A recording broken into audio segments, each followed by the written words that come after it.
Hello everyone, Ben here, and welcome back to my channel. Normally I'm going to be recording late Mondays, late Thursdays, and Saturdays. By the way, that's the new schedule for the foreseeable future, excluding a week in March, I think. So, anyway, the other thing I want to get out of the way is thank you guys seriously for 92 subscribers and counting. It was up to 95 the other day, but I mean, life happens. I understand some people leave the channel because it's not what they used to get, whatever. Anyway, in my wildest dreams, I couldn't imagine this when I started and realized that, hey, this is harder than I thought.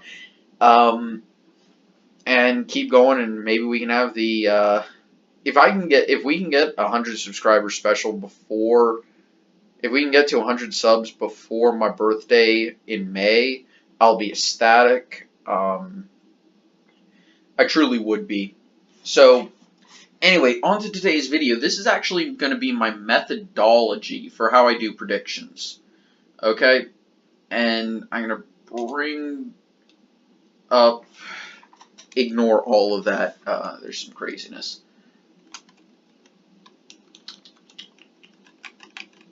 Whatever. I'll find it later. Anyway, the way I'm going to be doing my methodology for any predictions is I'm going to choose a base year. And it's going to be, I'm not exactly sure which year it's going to be.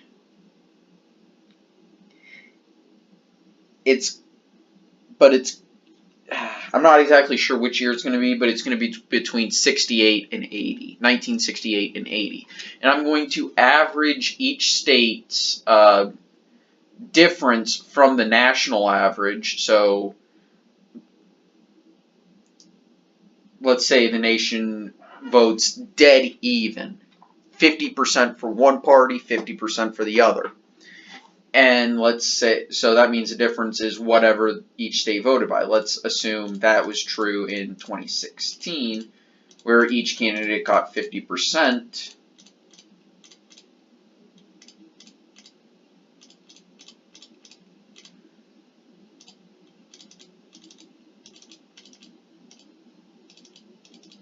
If each candidate got 50%,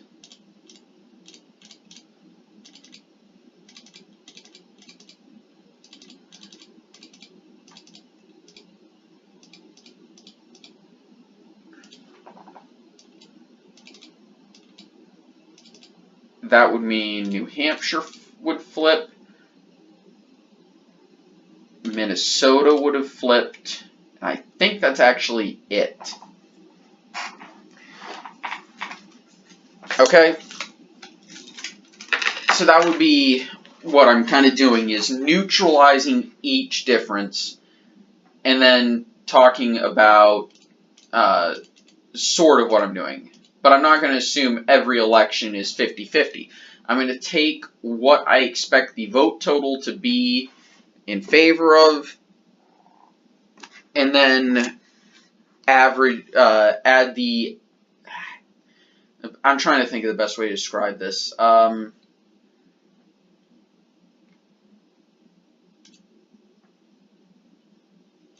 Okay, so let's say, I'm going to have to do this. Let's say solid blue is 20% for the Democrat. And this would be comparable to 1980. And now it's voting, and this is not accurate, but let's say it's voting 5 points more Republican than the nation as a whole nowadays.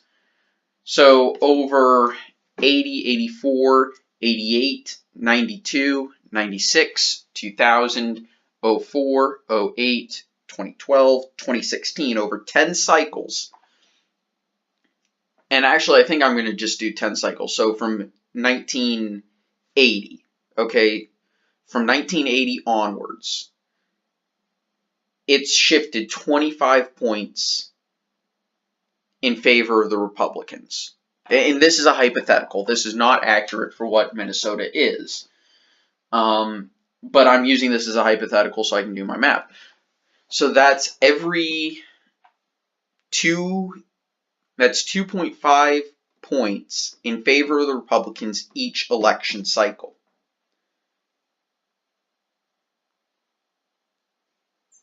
Neutralize, and then I can look at the baseline and see whether or not that fits for whether that fits for each cycle, and see how much of a factor the candidates had on that election. And we can use that to determine whether or not the state will flip or who it will vote for in an election based off of what we think based off of what the national polls are doing, which the national polls were fairly accurate. It was the state level polls that weren't. So if we have the national polls, we can use those to determine if, of course, the average, using the average of all national polls, we can use that to determine if a state is going to go one way or another. We can use that trend line. That's kind of what I'm going to be doing. So let's say Texas has shifted from 20 points more Republican to dead even. That's 20 points or 2% a year in favor of the Democrats. We can use that. And let's say we expect the Democrat to where it's voting much like the nation as a whole. And let's say the Democrat is expected to win by 3 points. Well, we expect the Democrat to win Texas by 3 points. And again, that's just a hypothetical. Okay? So let's assume in 2020 that we have all the swing states.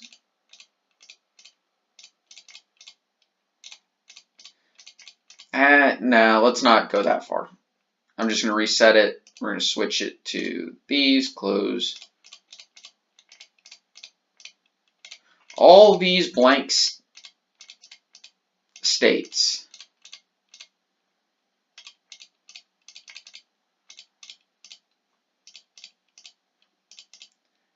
that people considered swing states. Oops, not California. God. In 2016. Okay. I'm not going to count Georgia because that was, okay.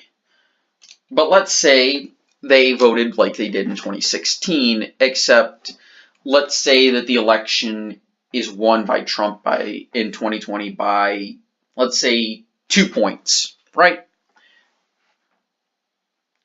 And they vote with the same margins. Well, Virginia was, I think, only a point more Democrat than the nation as a whole. That means Trump wins Virginia, which means he's going to win all of these states. Colorado is 5 points more Democrat as a nation as a whole.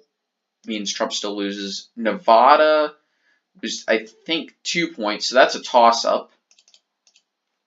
Iowa, of course, the entire Rust Belt.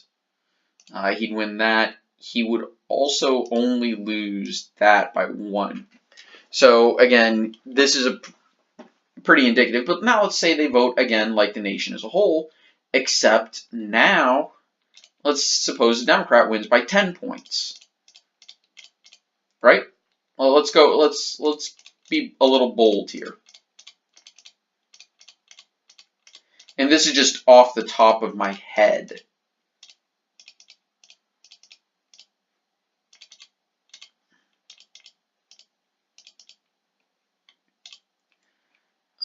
What other states were within? Well, that's going to stay blue. Actually, Texas was within 10, now that I think about it.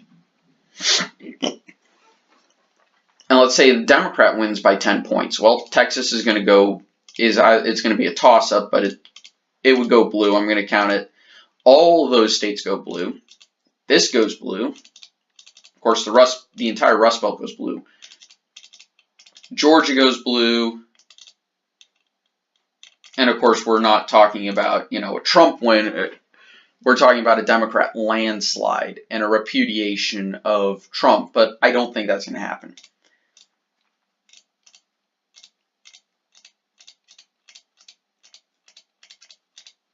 And I think the other thing we need to consider is look. I'm going to be honest here. When I look at until we start getting actual national average polls, I'm going to be giving Trump a bonus for how well the stock market is doing. I don't think that's unfair. I don't think that's a biased in any way, shape, or form.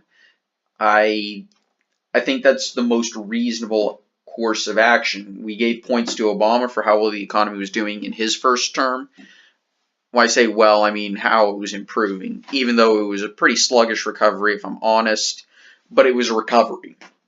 We gave the Democrats points for the economy in 2012, and some people gave them points in 2016, but I don't think most people did. I think most people said, nah, they don't get points for that. But in 2012, for sure, they got points.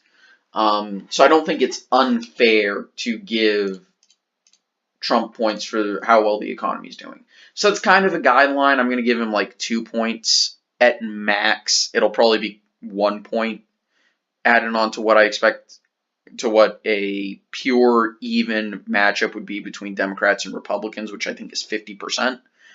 But I'm going to give Trump a point for incumbency, and I'm also going to give him a point for the economy. And that's really all I'm going to get. So that's going to be a 52 to 48 victory for Trump. I think that would be a fair baseline to give in respect to just a pure, not factoring in third parties, which I will be doing to a degree, as well as factoring in. So I'm going to be factoring in the fact he's an incumbent as well as the economy, because people vote with their wallets. To quote, Bill Clinton, or at least the posters that were hanging in his campaign offices, it's the economy, stupid. I can't harp on that point enough. But I'm going to be giving him 2 bonus points until we start getting actual polls out. So that'll be around 2019-ish. So next year. And that'll be closer to late 2019. So think October timeframe is when I'm going to start using the national polls that come out. Before then, don't tell me, well, this person's polling to beat Trump. Well, yeah. Also, look at how many uncertain people are in that poll. More than enough to make up the gap. And if we remember correctly, Trump made up a ton of that gap.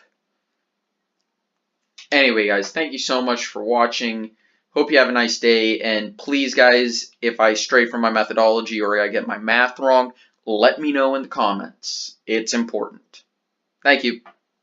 Bye.